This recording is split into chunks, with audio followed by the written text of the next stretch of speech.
Hello everyone. So in this example, you will check all and any in Python. Let's get started. So before checking all and any, we need to check what are truth values in Python. So let me give you an example and then let me explain it.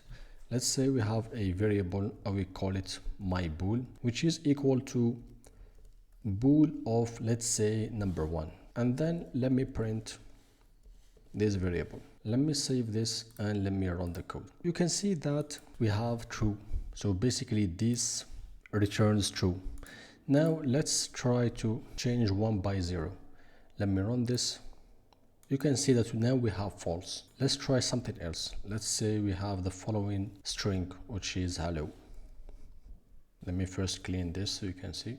If I run this, you can see that we have true. However, if we have an empty string and run this, you can see that we have false. So why is that? Basically, in Python, we can call bool on any object. And depending on the object, bool will return either true or false. And that's what we mean by truth values in Python.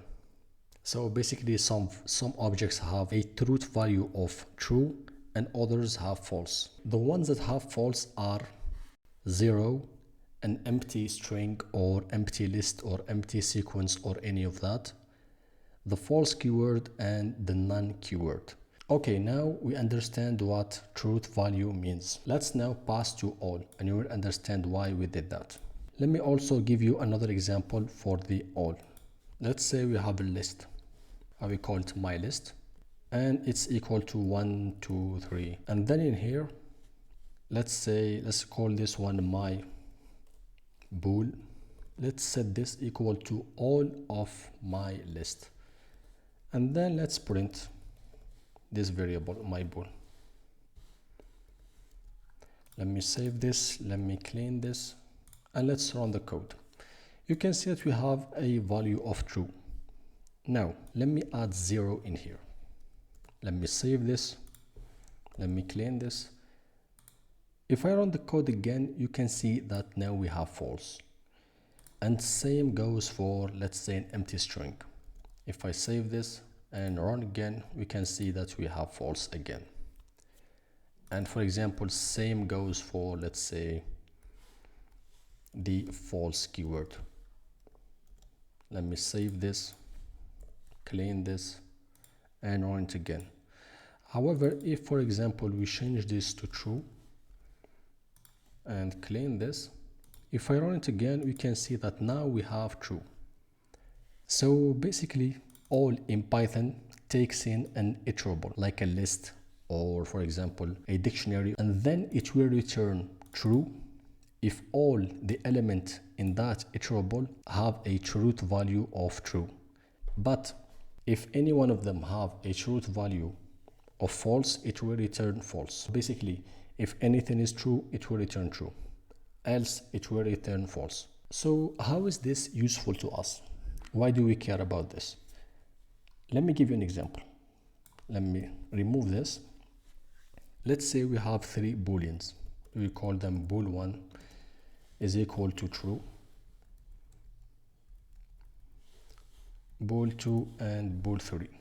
And let's say we have a condition. Let's say if bool1 and bool2 and bool3.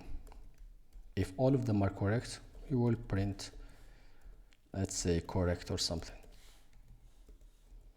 Else, you will print something like maybe try again or something like that. So we've all seen this example. This is just a basic if-else statement. But in here, we don't have just one statement. We have 3. This one should be true, and this one should be true, and this one should be true. We can replace this by the following, and we will explain why. We can set my list equal to, and in here we can add our booleans, bool1, bool2, and bool3. And then in here, what I can do is replace this with any, and then my list, which is basically the same thing.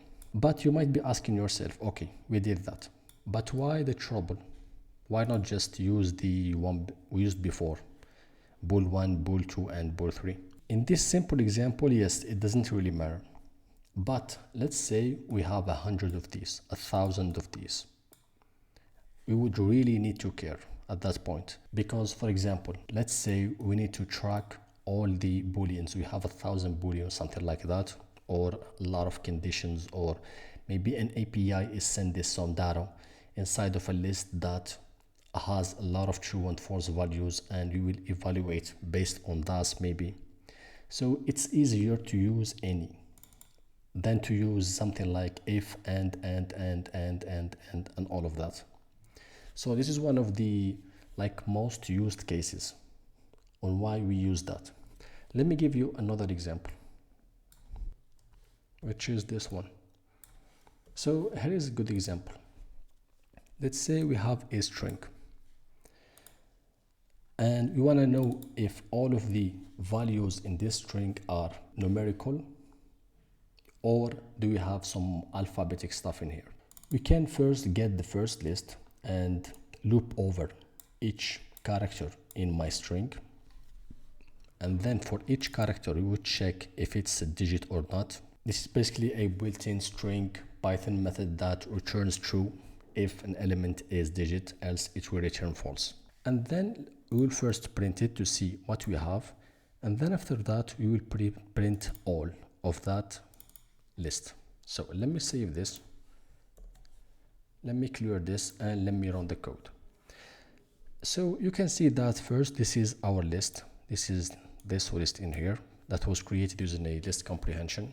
What's important is that all returned false, meaning not all of our values are numbers. And if we check this, we can see that this value is false, meaning not a number. If we come here, we find that we have a W. So let me remove this. Let me save again.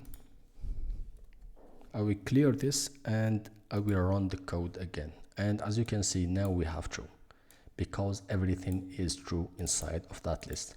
So this is basically a typical use case of the all built-in method. There is also another method which is any. So the difference between all and any is that all will return true only if all the elements are true, or if it's an empty iterable.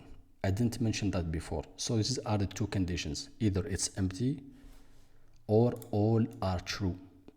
However, any will return true if at least one of them is true.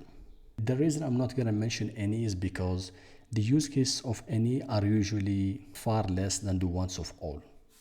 So thanks for watching and see you on the next Python tip.